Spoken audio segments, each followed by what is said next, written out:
마태복음 6장 10절 한 절의 말씀을 함께 읽도록 하겠습니다. 함께 읽습니다. 나라가 임하시오며 뜻이 하늘에서 이루어진 것 같이 땅에서도 이루어지이다. 아멘.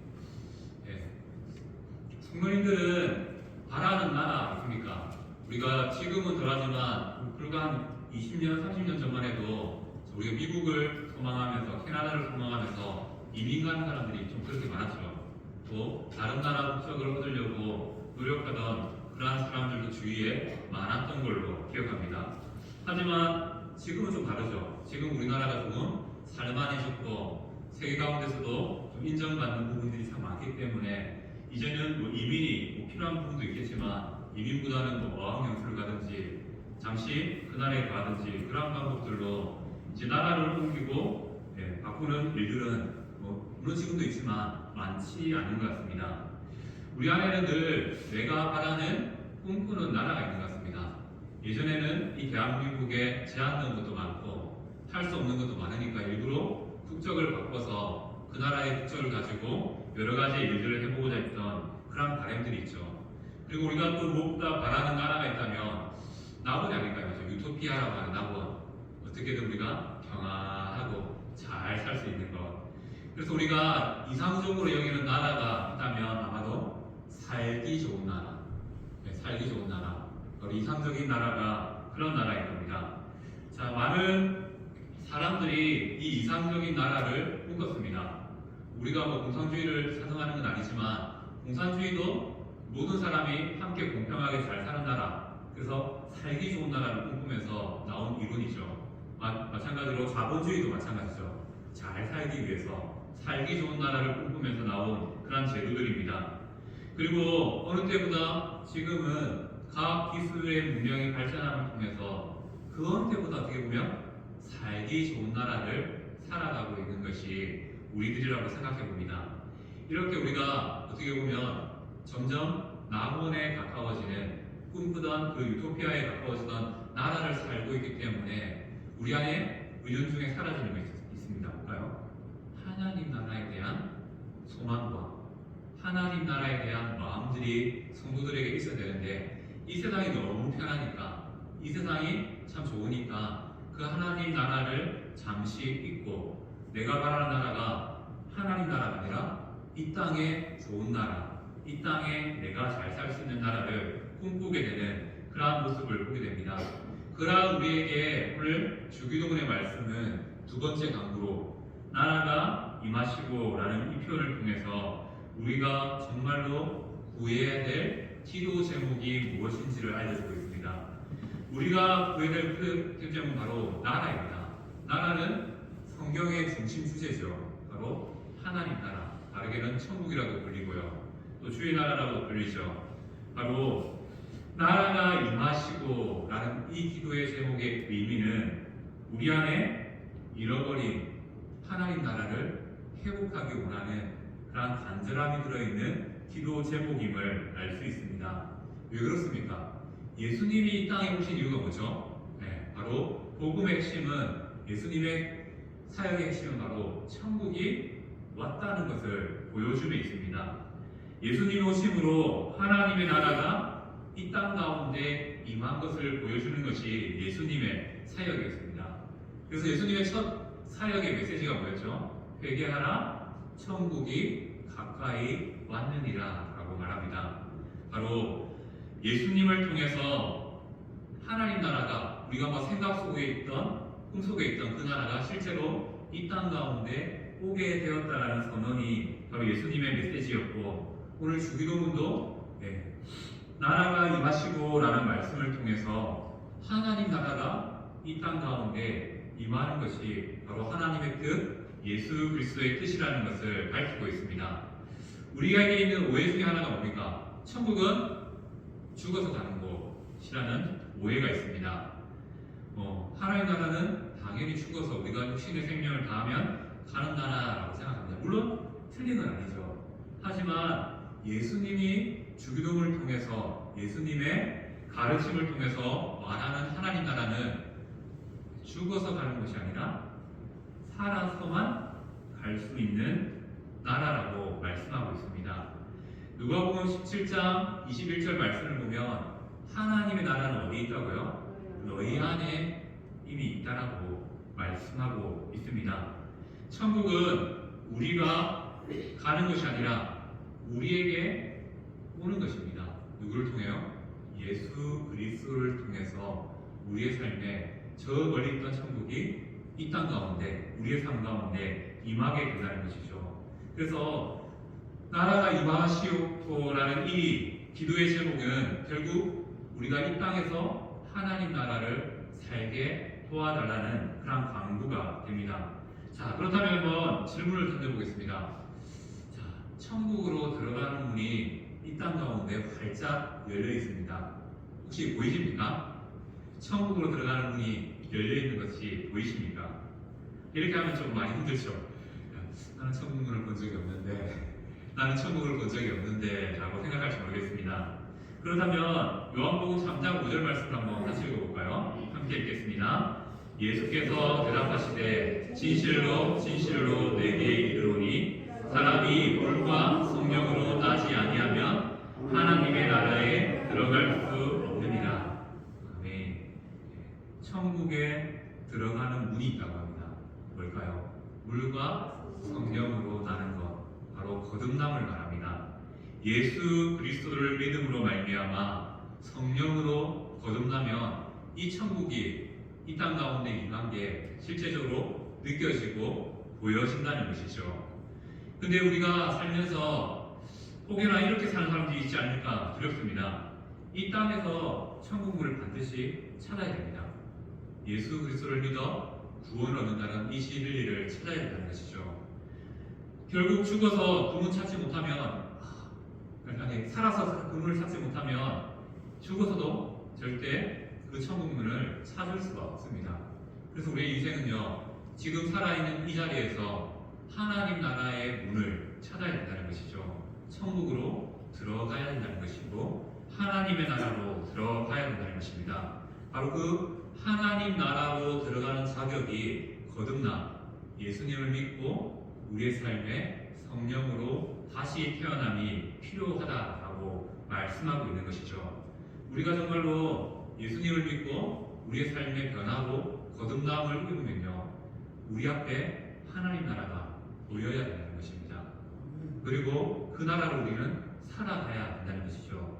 아직도 막연하게 하나님 나라가 저 하늘 끝에 있는 나라, 그 정도로 생각한다면 우리는 우리의 신앙을 돌아봐야 된다는 겁니다. 자, 우리가 예수천당 불신지옥으로 잘 알고 있는 최권능 목사님이 계십니다. 그 목사님이 어떻게 말씀하셨냐면, 천국 본점은 하늘에 있지만 천국 지점은 어디예요? 내 마음에 있다 라고 말했습니다.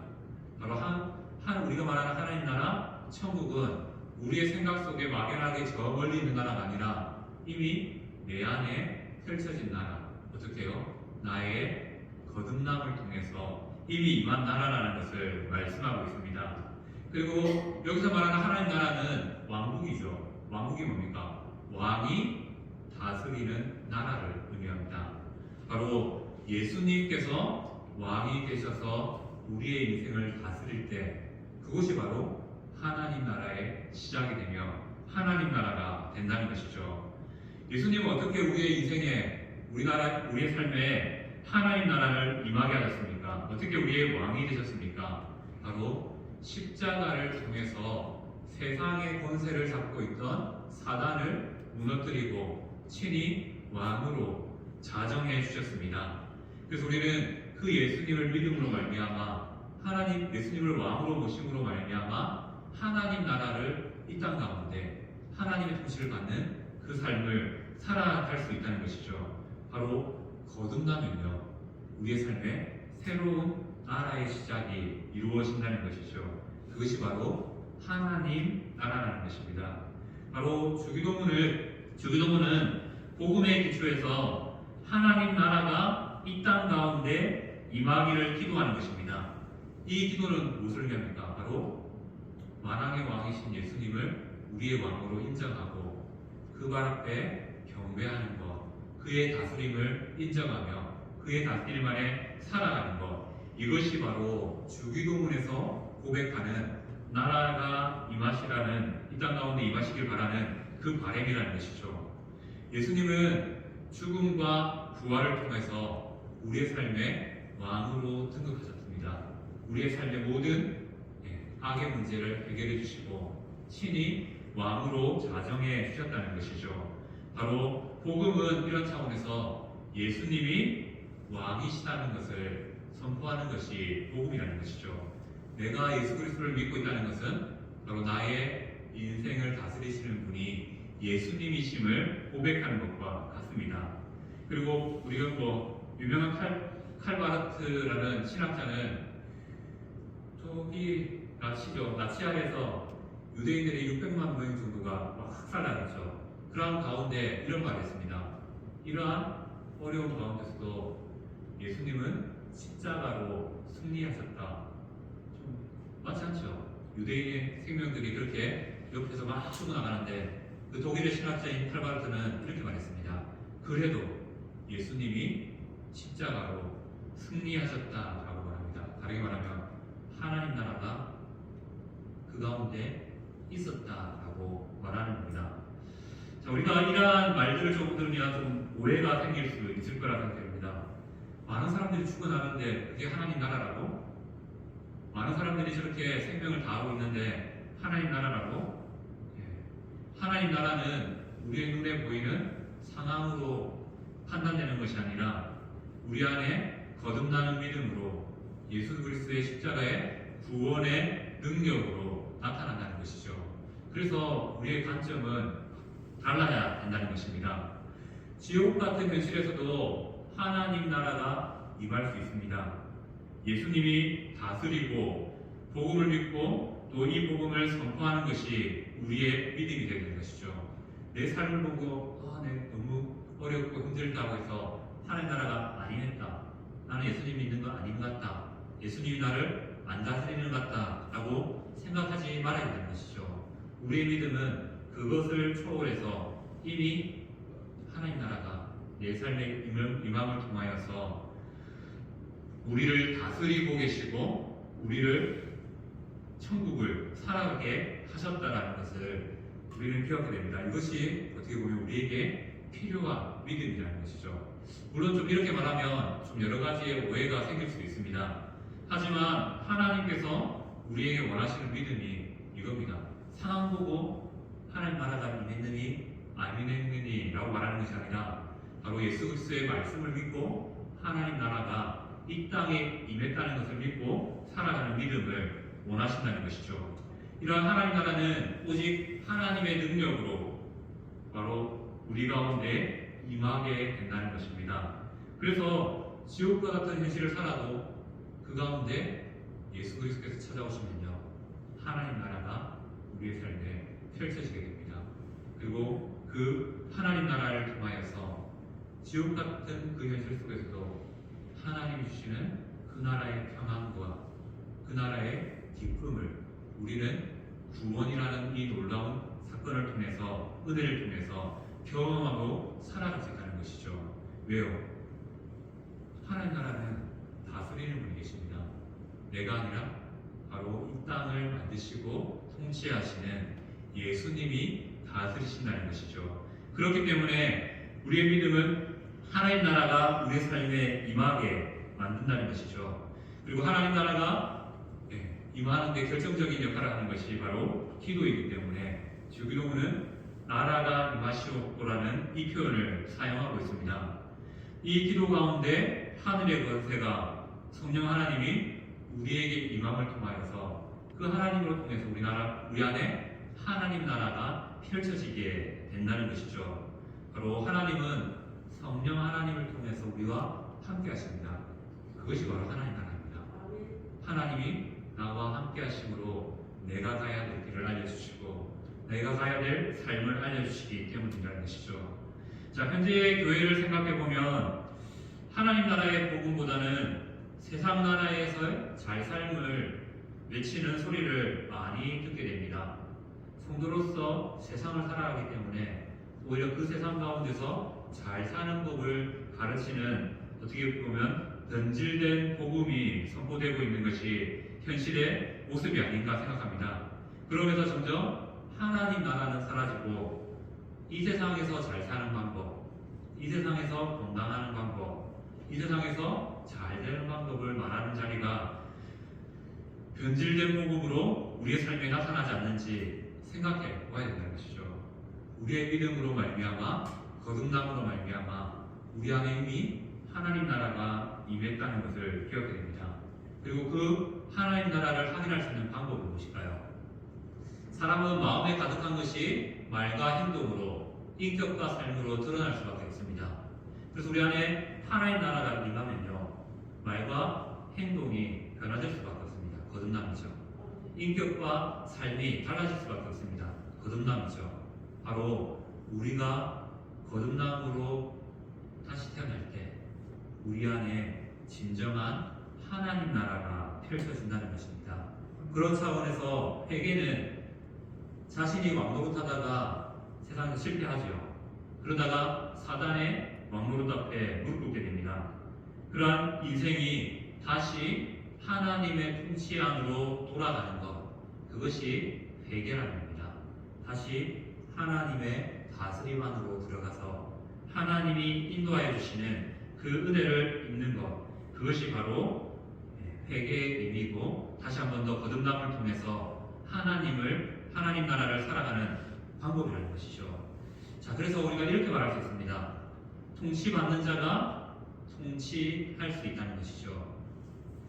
하나님의 통치를 받는 자가 내 삶을 다스릴 수 있다는 겁니다. 이것이 바로 신앙의 원리라는 것이죠.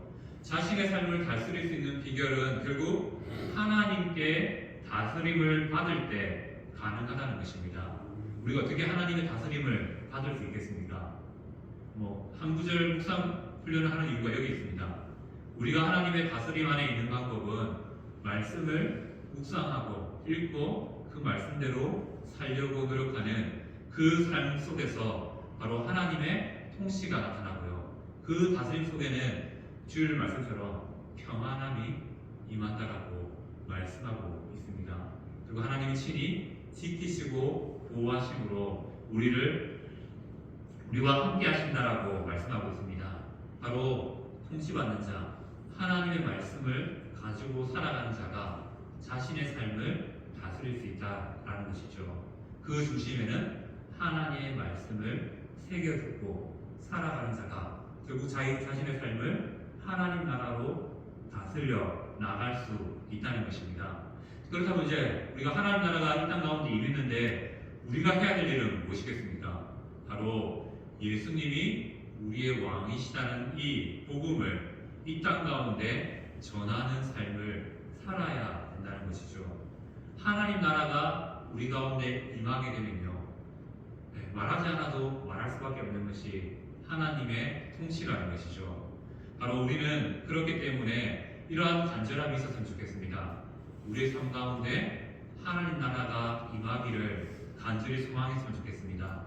특별히 나의 모나고 말씀 가운데 서지 못한 그러한 삶의 영역 가운데 하나님 나라가 친히 임함을 통하여서 그 거듭나지 못했던 삶을 다시 거듭나게 바꿔주시는 그런 은혜가 우리 가운데 있기를 소망합니다. 그리고 무엇보다도 우리의 삶에 하나님 나라가 임하면 우리의 삶이 달라집니다. 어떻게 달라질까요? 사람을 위로하지 못하는 자가 위로를 할 수 있게 됩니다. 공동체를 꿈꾸지 못하는 자가 함께함의 즐거움을 깨닫게 됩니다. 그리고 그 사람의 혀에는 하나님 나라가 임함을 통해서 하나님 나라의 말들을 하게 된다는 것이죠. 제가 이렇게 말씀드리는 이유는 뭐냐면요, 저는 그렇게 생각합니다. 다른 사람들은 다르게 정의할지 모르겠지만 우리 안에 믿음이 생길 때 가장 먼저 변화되는 부분은 입이라고 생각합니다. 말이라고 생각합니다. 내가 하나님을 잘 믿는지 믿지 않는지 바로 이 입을 통해서 가장 먼저 드러난다는 것이죠. 그렇기 때문에 우리 안에 임한 하나님 나라가 있다면 그 하나님 나라 때문에 우리의 혀가, 우리의 입이 하나님의 다스림을 받을 수밖에 없다는 것이죠. 물론 우리가 하나님 통치가 임해도 가끔은 또 제약 가운데 넘어질 수도 있습니다. 하지만 하나님 통치하기 때문에 다시 돌아서는 거죠. 다시 돌아갑니다. 그리고 다시 한 번 더 거듭남의 힘을 얻어서 다시 우리가 하나님 나라를 살아가게 될 수 있다는 것입니다. 바로 하나님 나라는 우리가 믿음 끝에 마지막 가는 나라이기도 하지만 하나님 나라는 이 땅 가운데 이미 임했고 우리가 예수님의 다스림 안에 들어가면 그것이 바로 하나님 나라라는 것입니다. 그 안에 그 나라에는 하나님께서 주시는 평안함이 있고요. 하나님이 지키시는 보호해 주시는 그런 안전함이 있습니다. 그 하나님 나라를 이 땅 가운데 살아가는 복된 삶이 이 자리에 앉아 계신 성도님의 삶 가운데 온전히 임할 수 있도록 기도드립니다. 아멘.